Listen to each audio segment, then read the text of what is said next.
Welcome to DrupalEasy Podcast, episode number 234. My name is Mike Anello, and on today's podcast, we have interviews with Jess Snyder, all about Drupal nonprofits, and a returning guest, Kaleem Clarkson, to talk about Drupal Event Organizers. Before we get to that, though, let me mention that we have a Composer Basics online workshop coming up. It's a split workshop over 2 days. It's 7 total hours. So we'll do a half day on Monday, July 20th, and then the second half on Tuesday, July 21st. So head over to DrupalEasy.com/composerbasics, where you can get all the details about what is covered in that workshop, which, by the way, includes some really cool examples, including moving a site from the old Drupal project Drupal Composer template to the new Drupal core recommended template, as well as what to do when you have a conflict in your composer.lock file. Again, you can check that out at DrupalEasy.com/composerbasics. Alrighty, let's get going. I'm here with Jess Snyder. Jess, how are you? I'm great. How are you today? Pretty good. So let me give the brief introduction and then ask you for the extended introduction. Sure. I invited you on the show today because I became aware that you are one of the organizers of kind of like the Drupal nonprofit, and I'm going to use the word community, which you might say is too big of a word. I know specifically you're one of the organizers of something called the Nonprofit Drupal Chat or Drupal Nonprofit Chat or some variation of those three words. Yes. And I thought this might be a good opportunity to talk to you about Drupal and nonprofits and in general, as well as find out about what this, Drupal chat for nonprofits is. Sure. That's kind of my plan. That sounds like a good plan. Before we get to that, though, let's find out a little bit about you. According to your Drupal.org page, you are, and I don't know if this is still accurate. If not, you're going to have to update your Drupal.org page, a senior manager at Web Systems for, it's either WETA or WETA, because I think you told me that you work at a radio station. Yes, it is WETA. We are the public broadcasting station for Washington, D.C., PBS on television, and classical music on the radio. All right, so you, as the senior manager of Web Systems, that makes it sound like you are in charge of the Drupal site for WETA. Yes, it is a fancy made-up nonprofit title. Fantastic. Yes. If they can't pay you in big bucks, they pay you in fancy titles. Pretty much. That's how it works in nonprofit land.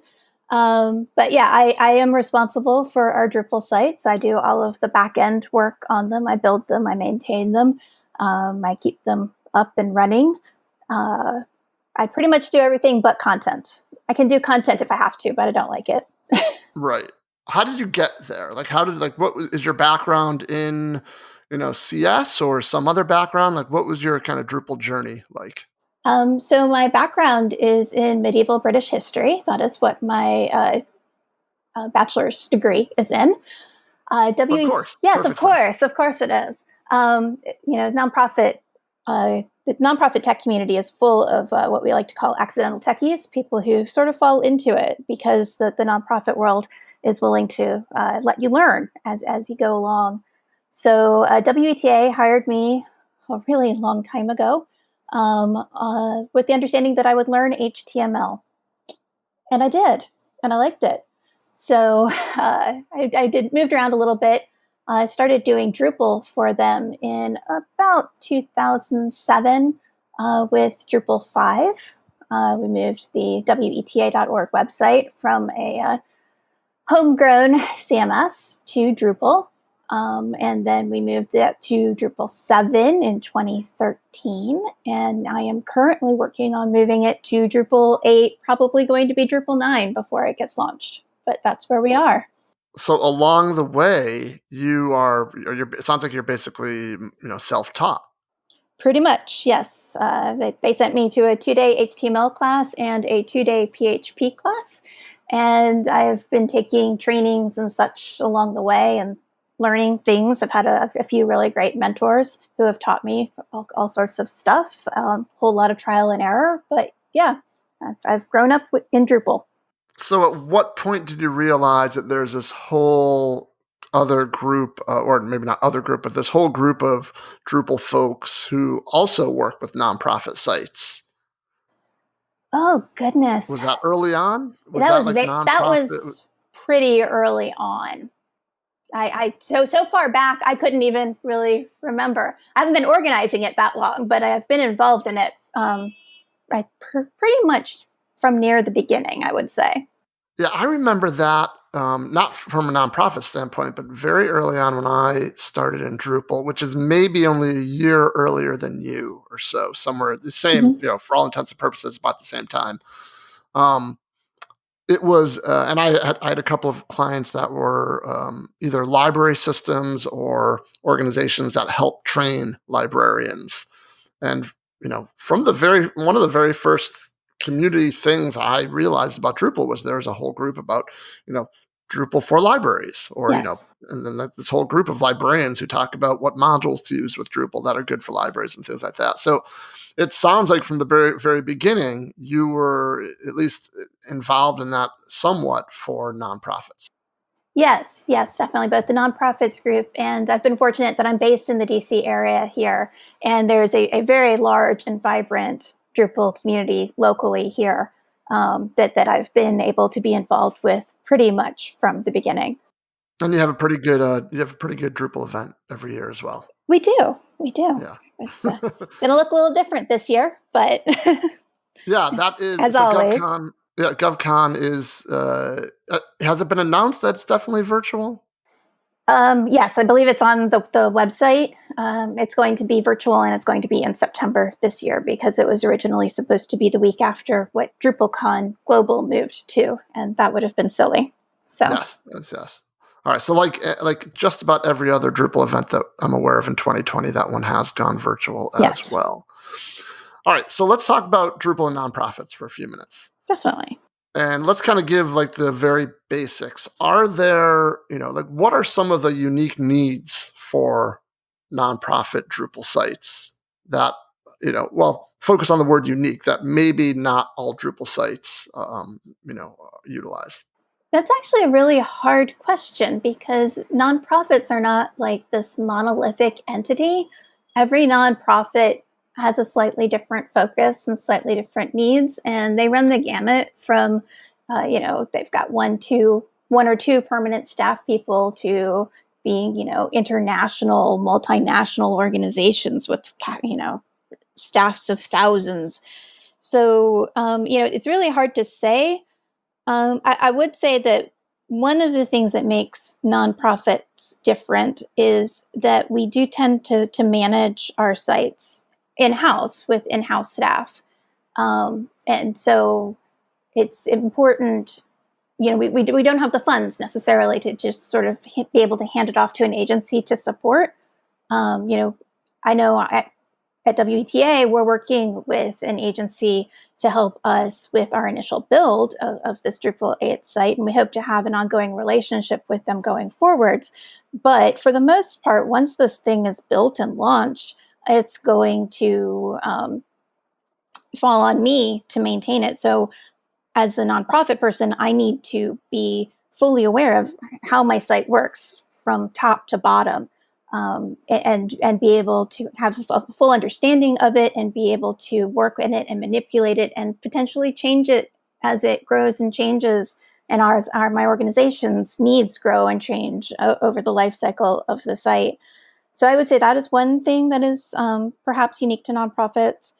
The other thing that is probably slightly more unique to nonprofits than other types of Drupal sites is integrations with third-party providers, particularly content relationship management systems, ECRMs.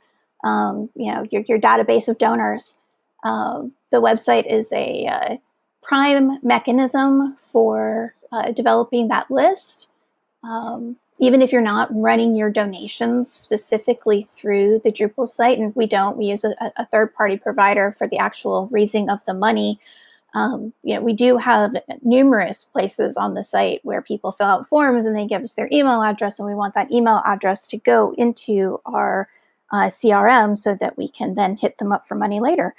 And that's definitely, I think, a prime use case in the nonprofit world that is perhaps not quite as relevant for a not nonprofit site. So that seems like you're using, like, I'm going to assume something like web form as a lead generation tool, but then upon submission, that data needs to flow into whatever backend system is managing donors. Exactly. Exactly. Wow, I got it right in the first try. Um, the other thing that struck me about what you just said was it seems like a big part of, and I guess I'm sort of using air quotes here, a big part of like the Drupal nonprofit community is less, I shouldn't say less about the technology, but I was going to say it's a lot of it seems to be more about just kind of being like-minded support group almost. Like you're these folks who work for nonprofits who you almost have to be like a jack of all trades when it comes to your site. You have to know how to keep modules updated, how to keep core updated, how to add new features, how to train folks on adding content. So just that aspect where it would seem like for a lot of folks who are managing a nonprofit Drupal site, they need to have a lot of hands in all of the cookie jars. That's a terrible analogy, but It's a terrible analogy, but I did get where you were going with that. And I would say that's true. I would say that the monthly calls that we hold, which are sponsored by N10, which is the Nonprofit Technology Network. I think that's what it stands for. They've used the acronym only for a very long time. Is a place for nonprofit staff and for agency folk who work with a lot of nonprofits to come together and share what's on their minds, share best practices if they've got a sort of a knotty problem they're dealing with, to find out if anybody else has dealt with that and already come up with a solution, to ask the question they're afraid to ask anywhere else. I like to think we're a friendly ear. But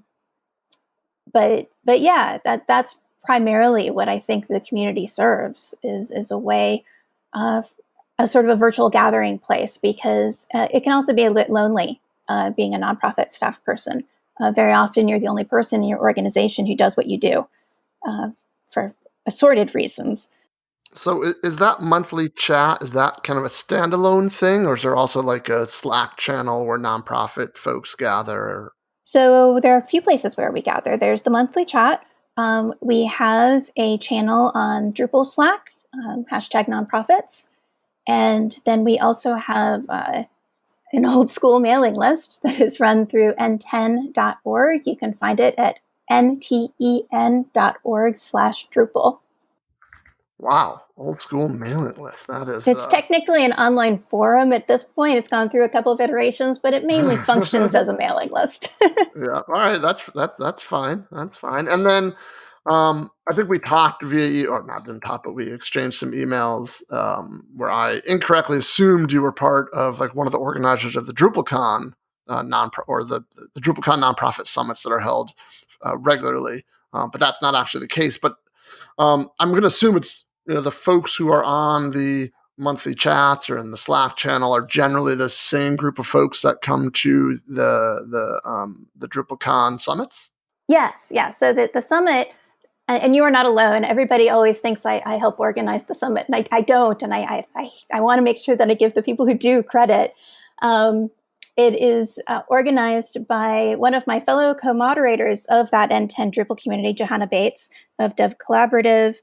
And she has joined this year in organizing it by Clayton Dewey, who is also of Dev Collaborative, and Molly Burns.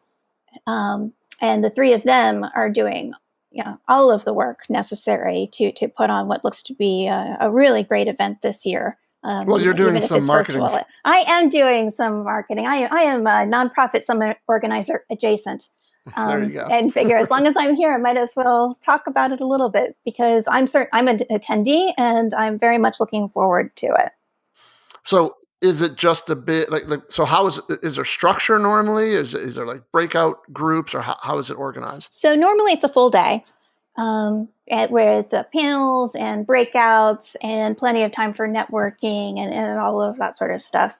And it's a really great way to be in the same room with people who are very, sort of in your very specific small part of the Drupal community, because the Drupal community is massive, and especially at DrupalCon, it can be a bit difficult to find your like people. And it's just always also really great because the panels or the presentations are very nonprofit focused. And the larger DrupalCon sessions are great, but they tend to be more abstract and more about the code. Whereas within the Nonprofit Summit, you get to see like real case studies of organizations like you doing things with the types of tools that you have access to. And that's so helpful. Yeah, case studies are amazing, but they're so difficult to put a good one together.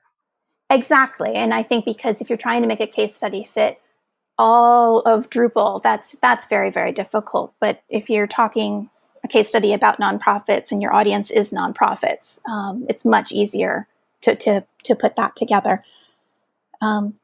This year, because it's all virtual, it's all going to be condensed down to 2 hours. So it's yes. So it's going to be an intense dose of nonprofit summiting. But I've seen a draft of the schedule because I know people, and it is looking like it's going to be a really, really good event. The highlight of it is going to be a panel discussion about the life cycle of the Drupal site. Which, as I mentioned earlier, as a nonprofit staff person, I own my site. I just born, I take it all the way through until it is time for it to metamorphose into some other type of site. And it's really important for anybody working at a nonprofit or with nonprofits to understand that life cycle. So I'm very much looking forward to that part of the day. But then there are also going to be some breakout sessions and lightning talks, and I think it's just going to be a really good event. All right, fantastic. So let me ask you, since you have been in this space for well over a decade, which when I think about like myself being in Drupal for well over a decade, in some ways it seems like longer because it's been so long since I've like really focused on anything else. But then, over a decade seems it's a significant portion of our lives. So. Yes. Anyway, before I fall too far down that rabbit hole, over time, do you think that Drupal's use in nonprofit organizations has been fairly steady, or has it gone up with Drupal 6, 7, 8, and and then maybe like break out a crystal ball and like how are we on the right? Is Drupal on the right path for nonprofits? I know there's a lot there, but there is a lot there. I would say that within nonprofits, use of Drupal is actually declining right now. Drupal 8. So I'm going to ask why. Yes, and I am about to explain. Drupal 8 brings with it really. Drupal 8 is a lot harder to get started on than any previous version of Drupal has been. It requires more resources. It requires more in-depth technological skill, more programming knowledge. It's just a much different system than Drupal 7, 6, 5 have been. It is a lot harder for someone who is, the only tech person in their shop to just sort of spin it up and play with it and see if it'll work and have a site that they can actually use as their organization's website for Drupal 8 than it has been to do that similarly for 7, 6. It's just, it's a lot harder. I think that there are a lot of improvements that have come with Drupal 8, but I think that we do need to acknowledge that it is a much more complex system that requires really a lot more background knowledge to even get started on it. and a lot more resources in terms of hosting and things like that. And so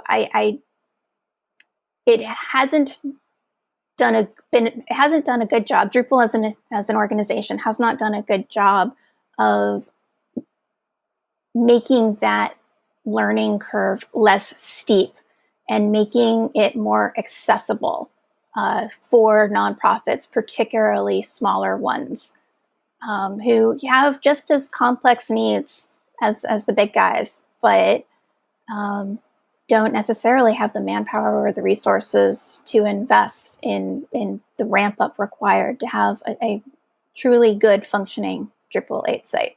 Yeah, I think that is something that most of the community acknowledges, that's a weakness of, for Drupal, and whether you want to refer to Drupal, when I say Drupal, I mean both the software and the community. It's a weakness, that we're aware of, and that, I've seen, documented that is a priority for Drupal moving forward, to make it easier for people to, to try out and to use and to get started with. But I don't think there's been any, huge leaps in that area yet. Right. I think that, there's a lot of talk, there's some action, but there hasn't been any like huge leaps where someone someone like you just described, someone who is the kind of the lone wrangler for a Drupal site for a small nonprofit, where they're suddenly going to completely change your tune and say, "Oh, now this is easy to use." Yeah, it makes me sad. I've been in Drupal for a very long time, as we've said, and I see these nonprofits who have to choose, and a lot of them are going towards WordPress or other solutions that are not as good of a fit for their needs, but don't require as many resources or as intense a build as a Drupal site needs now. In general, what happens is that really becoming like a choice between, a site, a Drupal 8 site that's going to cost more to implement versus some other CMS that's going to cost a lot less, but you're going to have to give up a lot of features. Is that like where the decision is landing? That's what it seems like to me, and I certainly can't speak for all of nonprofit land, but that is from what I'm hearing, particularly from the people I know at agencies who work with a lot of nonprofits who work not exclusively in Drupal, who work who work in WordPress, who work in other CMSs. What I'm hearing is that a lot of nonprofits are choosing to go the easier route. All right, well, let's turn this around a little bit, because this is a little bit doom and gloom, but that's Yes. okay. 'Cause it's reality, and we don't want to, So I want to ask you about, like, so what could be improved? I have this question written down. Moving forward, what would folks in the nonprofit sector like to see in Drupal 9.1, 9.2, 9.3 to make things easier for them? And it sounds like we already know what the first one is. It needs to be more approachable, easier to test out, easier to get up and running. And I'm guessing, some of that has to do with, Composer. Some of that probably has to do with the fact that all of the code is now object oriented. But what else is there that, maybe there's some low hanging fruit? Yeah, I mean, and I agree that this is something that Drupal as a community has been aware of for a while, and has been attempting to deal with, not just for nonprofits, but generally, like the whole umami demo, so that you can at least try it out and see what a site might look like, even if it's not your site. And the attempts that have been made to make just straight up installing Drupal a whole lot less complicated. Those are some very, very low hanging fruit. I think that as 8 has gotten more mature, and as it's now even turning into 9, as long as there's not a drop in that maturity, I think that is also helpful because I know for a very long time if a nonprofit was going to go to Drupal 8, that was coming with it, you'd have to write a whole lot of custom code because there just contrib wasn't there. Right. It if we're going to go back in the day, it reminded me very much of the Drupal 6 release where 6 came out and great, you couldn't do anything with it because there were no contrib modules. So, I mean, there's always going to be special cases where you have to do custom, always. I'm in public media. I have a lot of things that I need to do on my site that are very, very specific to public media, integrating with PBS, integrating with NPR. The only other sites that are going to do that are other not public media websites. So I don't expect there to be, a huge Drupal community just waiting to build that for me. Though I have found people, and collaboration is wonderful. But when it's basic stuff requiring custom work, that is a huge barrier. So I think as long as contrib keeps up and core continues to move things in from contrib into core so that you really do have much more of a turnkey solution, I think that will help so much. So what I'm hearing is that maybe and this is I don't know if this is a terrible way to say it or a great way to say it, so I'm just going to say it. Maybe the worst is behind us, right? Because moving from 7 to 8, not just nonprofits, it was a big shift for everybody. Mm-hmm. Pretty much all custom modules had to be rewritten, possibly re-architected for Drupal 8. But with new semantic versioning and the fact that Drupal 9 is basically the same as Drupal 8.9 minus deprecations, combine that with the fact that, we're building much better tools to upgrade modules. We talked to Ted Bowman a few episodes back about the project update bot that basically automatically creates patches to help modules go from Drupal 8 to Drupal 9. So maybe the worst of it is behind us. We've done all this hard work and we knew we were going to take a hit going from 7 to 8. But now that now that 9 is out and a lot of, contrib modules are going to be able to move, release a Drupal 9 version fairly, again, relatively easily compared to past major Drupal releases. Maybe we're on the upslope. We just don't really realize it yet because it's been so difficult for nonprofits the past few years moving to Drupal 8. Is that a possibility? I think so. I think that the change in the release cycle is a huge selling point. I had to, my boss got an email about preparing for Drupal 9, and we haven't even released on 8 yet. And he's like, oh my God, are we going to have to rebuild the site again? And I was like, no, this is now going to be easy sailing from here on out because 8.9 is going to be exactly the same as 9.0, and we just with just like a little bit taken out, and it'll be fine. We don't have to rebuild the site from scratch every 4 years anymore. And that's huge. That is a wonderful thing because it allows nonprofits who are very budget conscious to be able to plan it out and rebuild the site when it makes sense for them, not because they have to, because the technology is no longer supported. So that's great.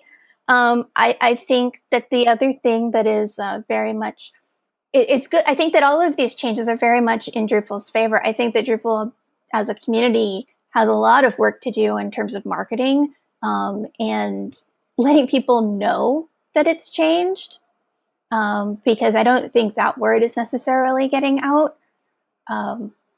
And as long as Drupal maintains this reputation of being very, very, very difficult to start, that is going to be a huge barrier to entry. All right. I think that's a good, it's kind of I don't want to say it's a negative place to leave it, but I think that's a good place to leave it. Yes. Because it's almost like a call to action at the end of an article. It's a big green button. That basically it's a big donate button. A big donate, yeah.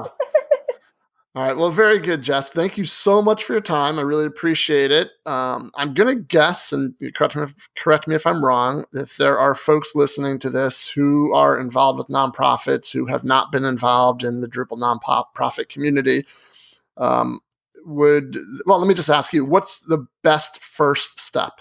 Should they join the Slack channel? Should they join the monthly chat? Like, what's the best first thing that they can do to kind of get plugged into like-minded folks?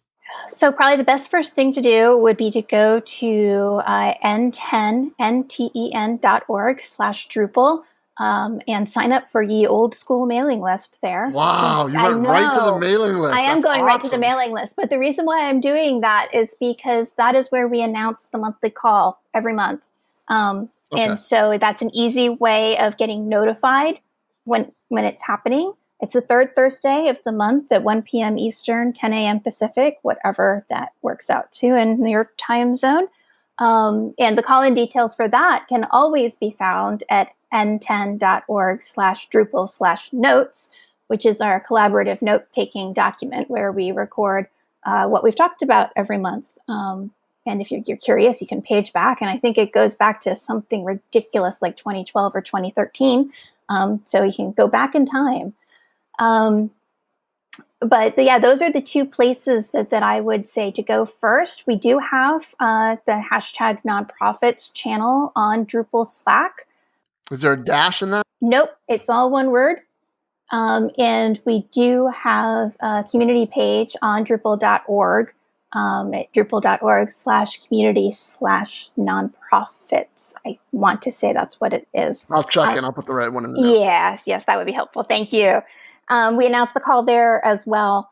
But I would say the starting place would actually be the old school mailing list. All right, so I'm going to ask the question that first popped into my mind. Is this a mailing list where you can get like a weekly digest, or are you going to be bombarded with 40 emails a day from it? Yes, you can get either every email individually, you can get a daily digest, or you can get a weekly digest.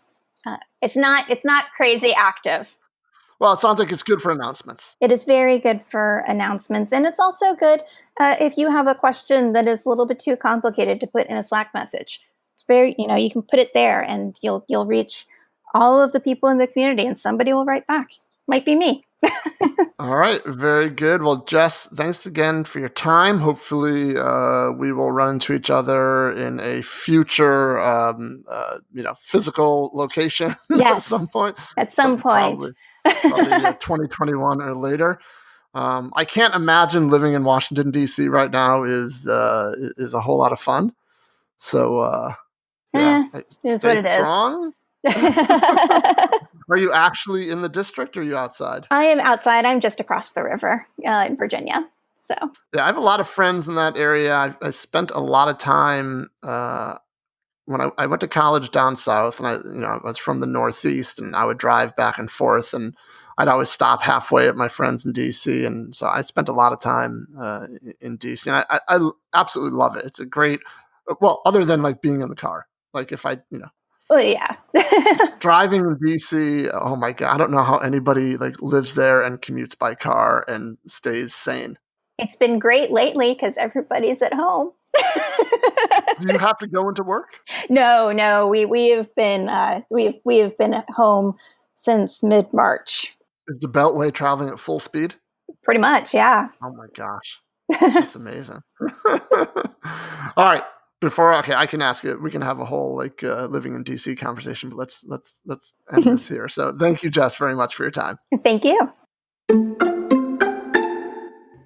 Before we get to my conversation with Kaleem Clarkson, let me tell you about Drupal Career Online. This is our flagship training program. It takes course over a period of 12 weeks, roughly 3 half-days a week, and the next semester begins August 31st. Now, this class covers everything you need to become a professional Drupal developer. We start you off with Composer. There's some Git.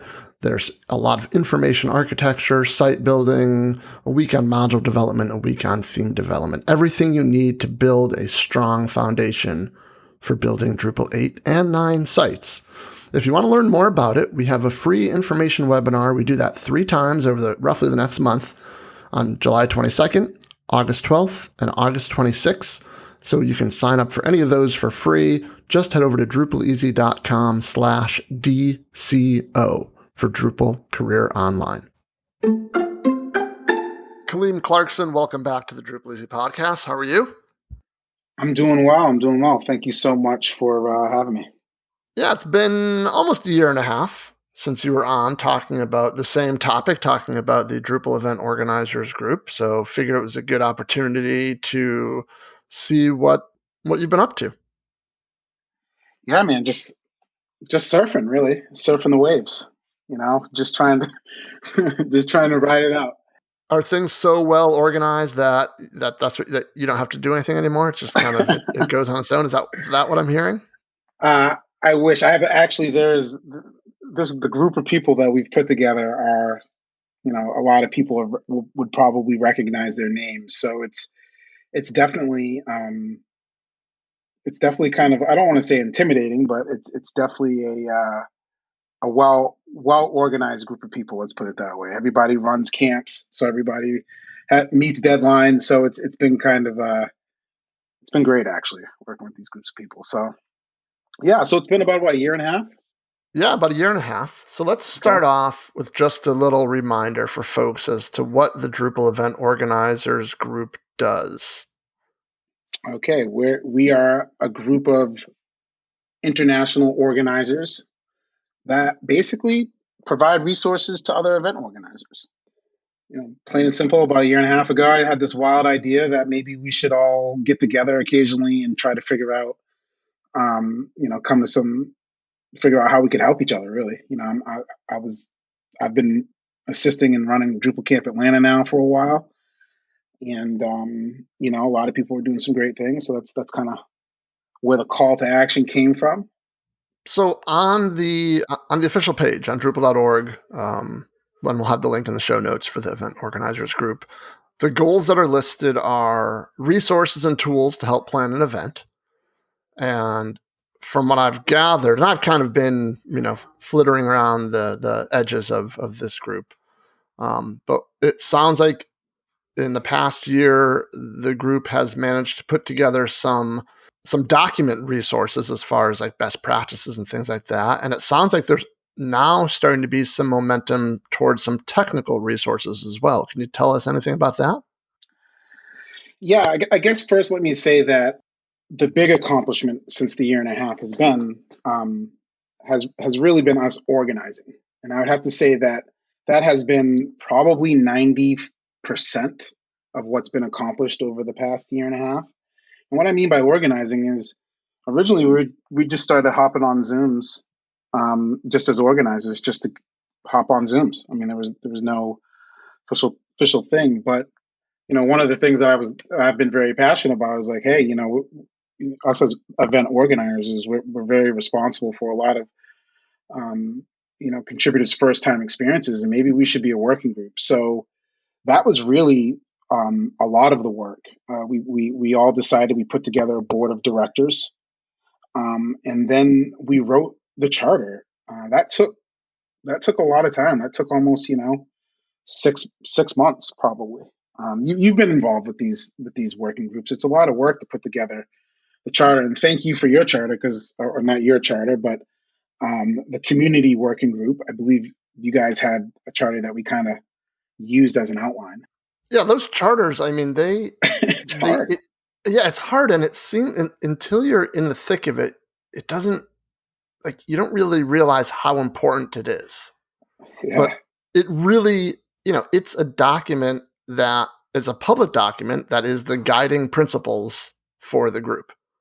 absolutely. So, right, if you're ever, Yeah, if you're trying to decide if you should do something and the group isn't sure, you go back to the charter and you say, well, is this in our charter? Is this something we decided long ago, or maybe not so long ago, that we want to, have under our purview? So these charter documents, and the fact that they're public, they're really important. And so, yeah. they should take a lot of time because you really got to think about this stuff. I'm not a very, like, I can write okay, but I don't consider myself like an unbelievable writer. But let me tell you, like, Avi is really talented, and he just took the reins. I mean, obviously we all had a lot of input, and he's out of mid camp, and he's been elected as the vice president of board, and I guess we can get to that a little bit later. Just so folks who are listening, that's Avi Schwab from MidCamp. Thank you. Sorry, Avi kind of led the whole charge with taking ownership, and with these, especially with these group of people, and you experience this too, when you have individuals who are dedicated to like getting stuff done, it makes it so much easier. So we were meeting every other week, just the leadership team and hammering out these different sections and just the mission statement. It's a 1-sentence mission statement with, it was not a very easy thing to do. Every word is important. Every word's important. And it was just, and we got a lot of work to do still. It's a living document. So I would say that that's really our big accomplishment of 2020 was submitting the charter. 2019 was submitting the charter, and then being able to submit that to DREES and the Drupal Association, and to be able to be approved at, to be recognized and accepted as an official working group. So the Drupal Event Organizers is an official working group now. And I don't know, maybe you can talk a little bit more about like what that means as far as being a working group, because you've been part of one as well. But it was a big accomplishment, seeming that we just started meeting about a year right before that. In my opinion, I thought it was a very, the Drupal Association was great. They listened to us right away. They obviously believe in it as well. Well, it's the difference between an ad hoc group and an official group, right? When that charter, is written and everybody signs off on it, this group is now the official group of event organizers.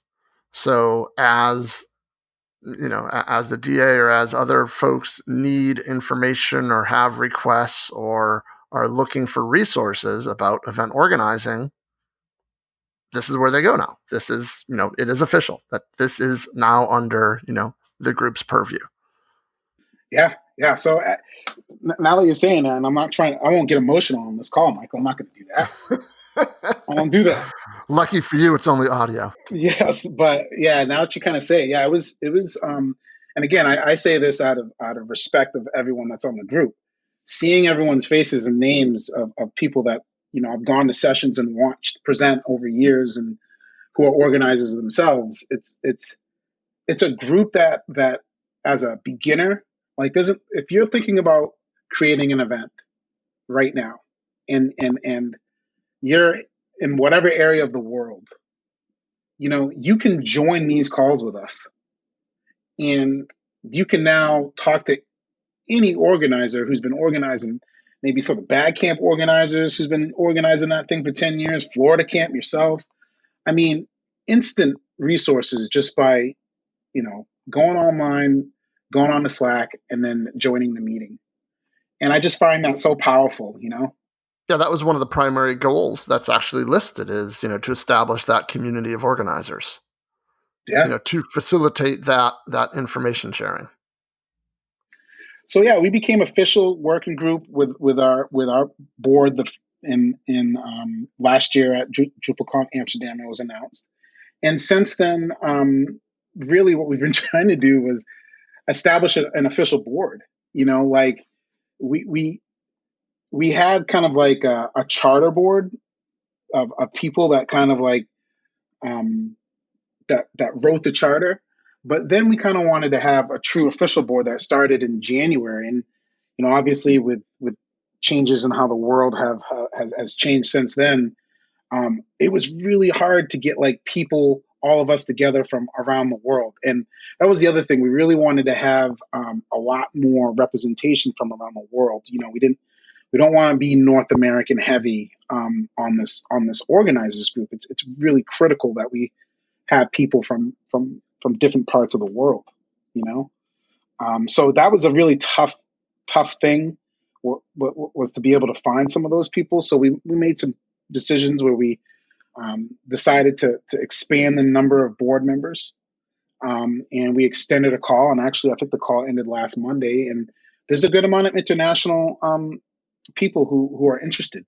So now we, definitely there's an opportunity for us to add, two more people outside of North America and have this, a truly representative group. The other thing that, just for myself personally, as kind of the, ad hoc lead right now, like, I'd never really been a part of international teams and time zones. So, for me, I kind of Americanized the time and, switching over to UTC time and alternating meetings. Now we've decided to open, as far as all of our open meetings, we just decided last meeting as a board that we are going to alternate the public meetings on and market all of these meetings on UTC time, just like the Drupal Association has been doing as well.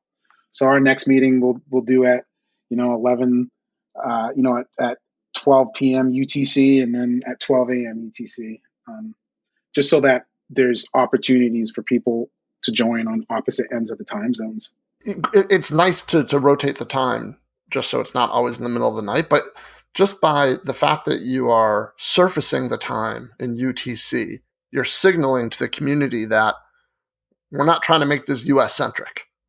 We're trying to make this, a worldwide thing. So we're not going to give you times in Eastern time or Pacific time. We're going to give UTC and rotate it between these two UTC times. I think that's an important like little thing that means a lot. And I didn't realize that. I was like, well, what matters? I mean, everyone has to use the time buddy regardless. Exactly. It was Batty. Thank you, Batty. Thank you. I believe it was Batty and Avi as well. He's always like, well, no, Kaleem, like, so it's about being educated. I've always believed, like, with any diversity and inclusion initiatives, you just have to be willing to be educated, and basically I got educated on something that simple can make such a big impact.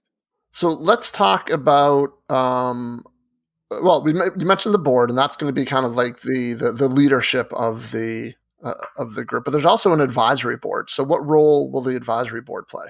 One of the things we talked about as a group, was really trying to figure out a way to have succession planning. I think Drupal, we've all been kind of talking about it a lot.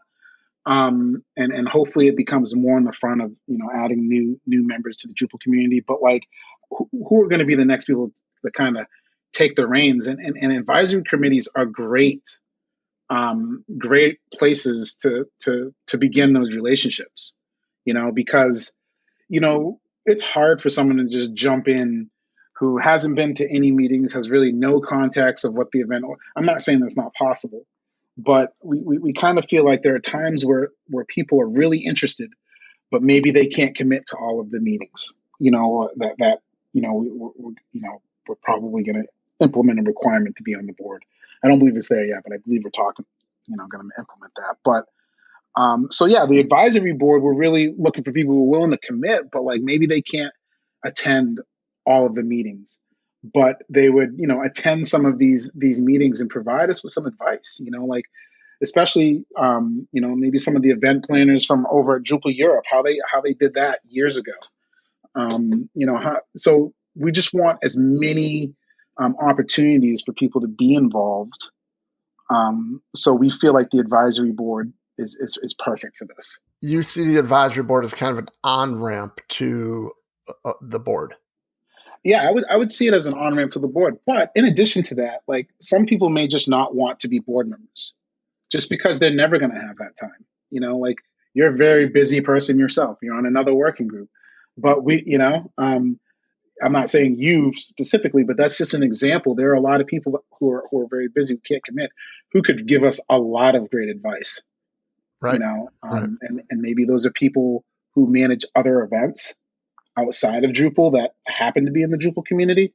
Myself, I came from higher ed, so I did a lot of higher ed conferences previously.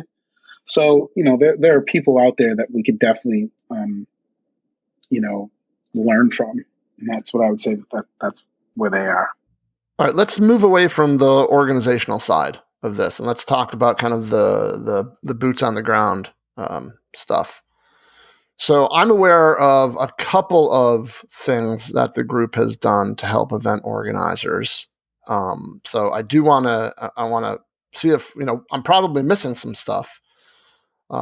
But let's start with what, it's kind of a big deal on Drupal.org, this new Drupal event listing or database that Yeah. exists. And I don't know how many people actually know about it, but if you go to, Drupal.org/community/events, there's a new Drupal event calendar, and there's a lot happening behind the scenes with it. So can you tell us a little bit about that and how that came about? Yeah, absolutely. And, I have to give it up to, early during these calls, when we first started, very first call, like I remember people mentioning certain topics, and I believe Mike Herschel for Lullabot was very passionate about, utilizing, an event space that we could all benefit from. And it kind of evolved over time. And Rachel from the Drupal Association has just done a magnificent job of hearing what we have to say, and putting that, going back to the Drupal Association and putting that into action. And with DrupalCal, so if you don't know about DrupalCal is a place that you can go to see all of the Drupal events, right? Now, the reason why most of us have used DrupalCal in the past is because, well, the meetup events, or what was it? Was it the community space? Was it events.drupal.org? Yeah, I was on groups. Yep, it was on groups. And what they so geniusly did, if you can remember his name, I can't remember the team's name that created DrupalCal on that right now. They just pulled from an RSS feed and just made it digestible, and pretty. Exactly. So basically, out of these conversations, what we talked about is we talked about data, and data is king, and we talked about, for some of you who do not know this, there's a whole bunch of benefits to joining the um, the Drupal events working group, but one of them, or the Slack. And the first thing I joined again was this spreadsheet. Someone posted this spreadsheet, Right, the Drupal event spreadsheet. the Drupal event spreadsheet. It's a Google Doc, and I was just floored that this thing even existed. Like, basically, I had all the dates of camps that were being planned and previous dates. So as an organizer, we all know you don't want to take someone else's date. It was crazy that it was a Google sheet. It's It so still is. silly. It Yeah, still it's is a Google sheet. crazy. Oh, it's the best thing ever invented. And it lists, like, No, it's not. it is because imagine if it wasn't, I'd already upset some people by moving the camp on dates. But if you didn't have that, you really were setting yourself up for failure, and you just didn't know. So basically, and what we're talking about, to clarify, it's a spreadsheet that somebody put together, that people can enter the dates of their camp in, and they can also enter the dates of when they're planning, when it hasn't been announced. Not only that, you can see the dates from the previous years. It's just like a running list based on date. So you can look at, okay, Florida's generally in February/January. So let's not mess with that. Like, you don't want to. So anyway, out of that discussion, and what we were talking about, that's what this new website is. Rachel had this idea, along with all of us, of creating a more robust data collection system that would allow us to collect important statistics. That was always like a real hot button topic for me. The Yes, fact that we did not have a central clearinghouse of knowing how many people attended Drupal events in 2017. correct. I mean, how powerful is that number? How powerful is Yeah. that number? So we just started working on it. Rachel came to us with kind of her idea of fields. We all had, remember, we all had a huge opportunity to provide a lot of feedback on the type of fields. And look, trust, we all get it. It's going to be very rough right now. It doesn't look great right now. But the idea is that we want to be able to have an API that people can tie into, and maybe someone else will create something really awesome based off this, like they've done with DrupalCal, or maybe there'll be a nice data analytics chart that someone at the association does based on because we talked about a lot of things, like, for example, revenue was a number that we wanted, just necessarily like how much revenue did your camp generate, just how many people attended, like what we talked about Yeah. earlier, and also the camps and planning. This is also an idea to help us market and promote events. And that was where a lot of the passion came from in the beginning. It's like, it would be great if we had a home website that shows upcoming events and features some of the keynote speakers. And, even with this system, we have an opportunity to put in when our call for proposals are. So like, the association is trying to help promote all our events as well. So now they can just go into this and say, oh, they have, these events have call for proposals that are now open. Well, forget about the DA. It would be great for people who want to speak at events to be able to pull up a page on Drupal.org and see what events are currently have open calls. Michael, didn't even think of that. There you go. See so many great That's uses the beauty of a strong information architecture, I hear. That's the word on the street. I've heard about this thing. So yeah, that's a really big goal of ours. We hope that more camps. So if you're listening, go right now to Drupal.org/community/events and enter your events. We have to get as much data in this as possible, as much data. It's not about how great it looks today or what's in there. It's about collecting data so that if we ever want to pull, if we need to market some things for sponsors and, do some things, we all have some data that we can use together, There's a link right on the page that says, how do I add an event? So if you are an event organizer, either current or past or future, go to Drupal.org/community/events and add your, your local, your virtual, your present, your future, your past events, and let's get that data in so we can start doing cool things with it. Yep, I agree. Thank you so much for that. And then the other thing, so we'll move from the database. I would say that that's really that's a really big thing. And again, kudos to the Drupal Association for listening. Kudos for Rachel for and also Tim. I believe Tim has been helping out a lot with the development of this. So from the Drupal Association as well. So thank you guys a lot, and ladies, thank you so much. The other thing that we've seen some progress on, a little momentum, is this little Drupal event website starter kit. Now, for those of you who don't know, I still use COD. And for those of you who don't know what that is, it's this old school thing from Drupal 7 that's called the Conference Organizing Distribution. Okay? And I'm so addicted to it because, it worked for what I needed to do. But unfortunately, there's no Drupal 8 version. and my development skill set is site building front end. And so therefore it's like, please, we really, really, really need this. This is the most, in my opinion, one of the most stressful things for any Drupal event. I'm starting to think that you started the Event Organizers Group so you can get COD 8.0 or COD 9.0 now. You know what, Michael? Listen. Am I on to you? I honestly believe that as long as we're all up front with our motivations, this world could be a much better place. And you're absolutely correct, Michael. I started this group for one thing only, and that is, why in the world can we not, as organizers, look at some of these sites? Why can we not come together and build this simple thing that we can just go ahead and we all why can't we just do this? So yes, you're absolutely right. You busted me. So yeah, this is my passion. What's the progress? Like, where is that? What's the progress of that at this point? Not COD 8.0, but the website starter kit. Yeah. So let's rephrase. That is not the goal. That is not the goal to create COD 8.0. But more or less, a starter kit is just a much better phrase, I think, now, Michael. Don't you agree? Like, just basically something that can help you get going. So it seems like JD Leonard from Drupal NYC and Drupal Europe donated their code base from when they had Drupal Europe 3 years ago now. Time's flying. But and that's based on Drupal 8.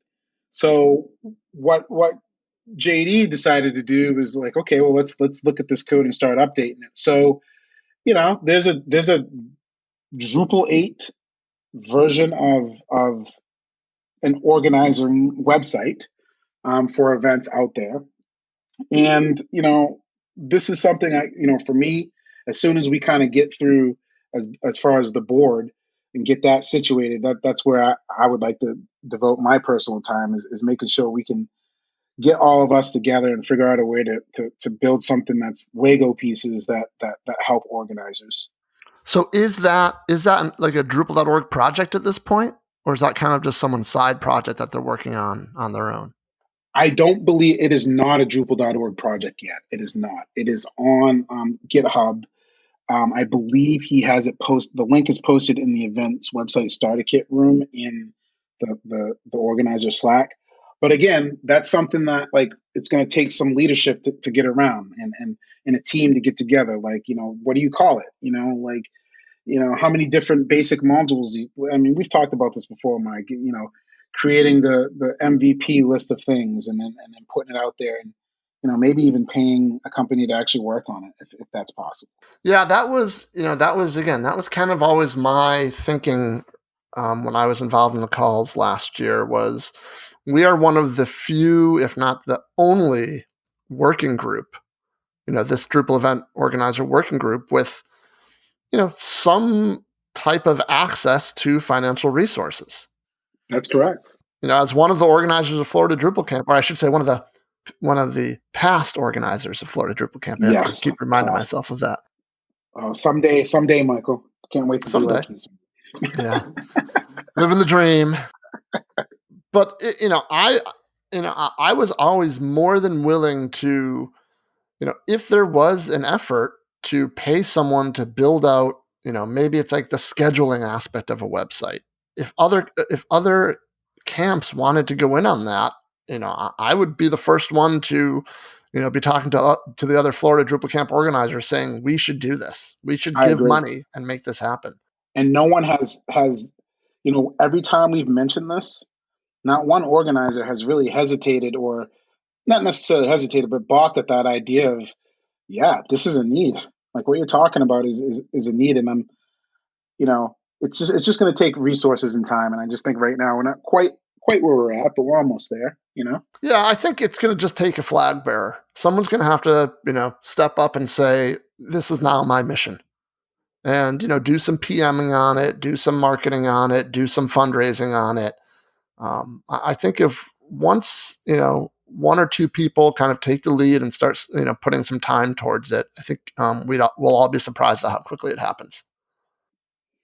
It's true. Because, I mean, this happened pretty quickly too, right? Within just a year. So it's Drupal moves slow sometimes, but Drupal also moves very fast.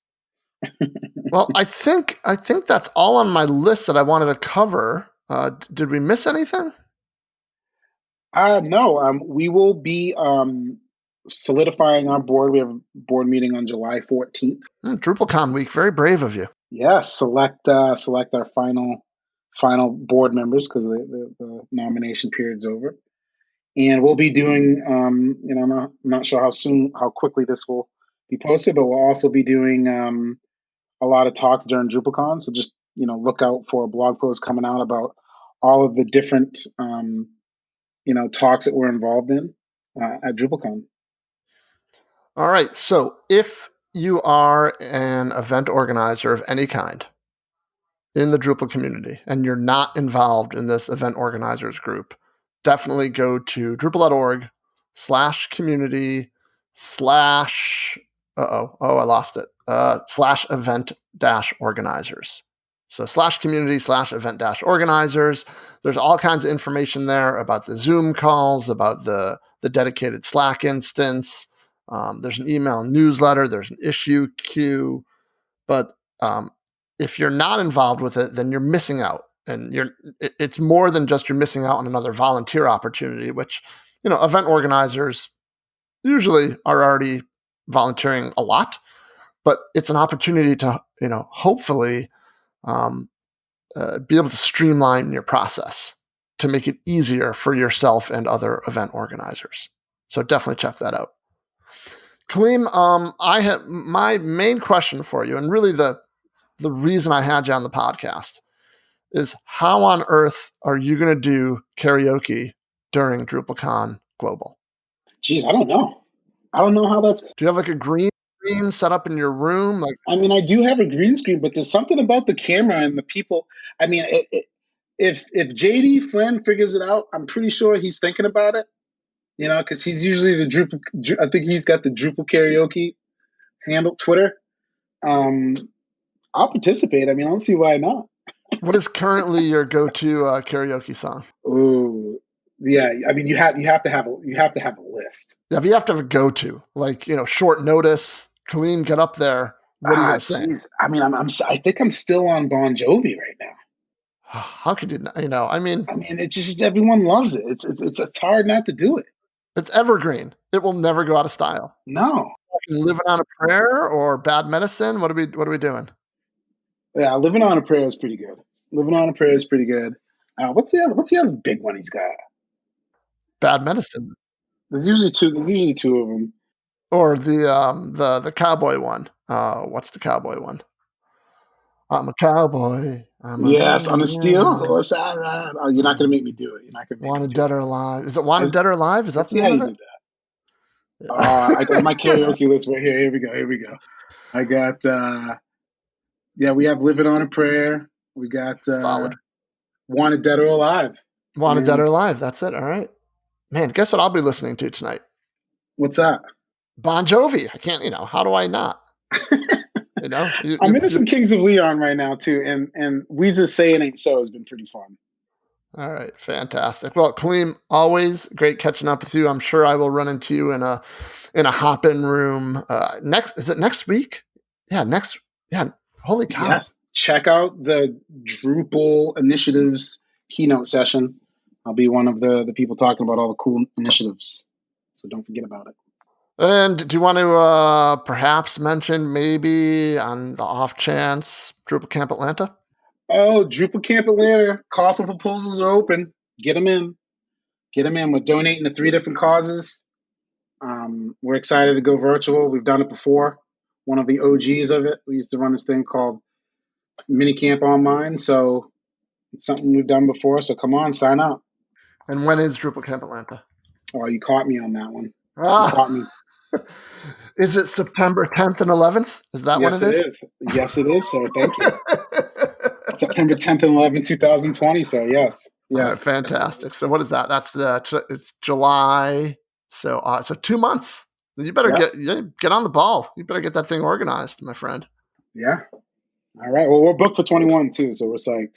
All right, fantastic. All right, Kaleem, always great talking to you. All right, sir. Have a great rest of your day, and we'll catch you soon. Awesome. Thank you. Thank you for having me. Thank you very much to both of our guests, Jess Snyder and Kaleem Clarkson. Before I let you go, let me quickly mention our 2-hour professional local development with DDev online workshop.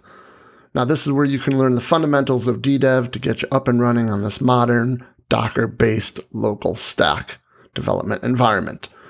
Our next 2 workshops for this are going to be Tuesday, September 8th, as well as Tuesday, November 10th. And you can get more information and sign up for either of those at DrupalEasy.com/DDev.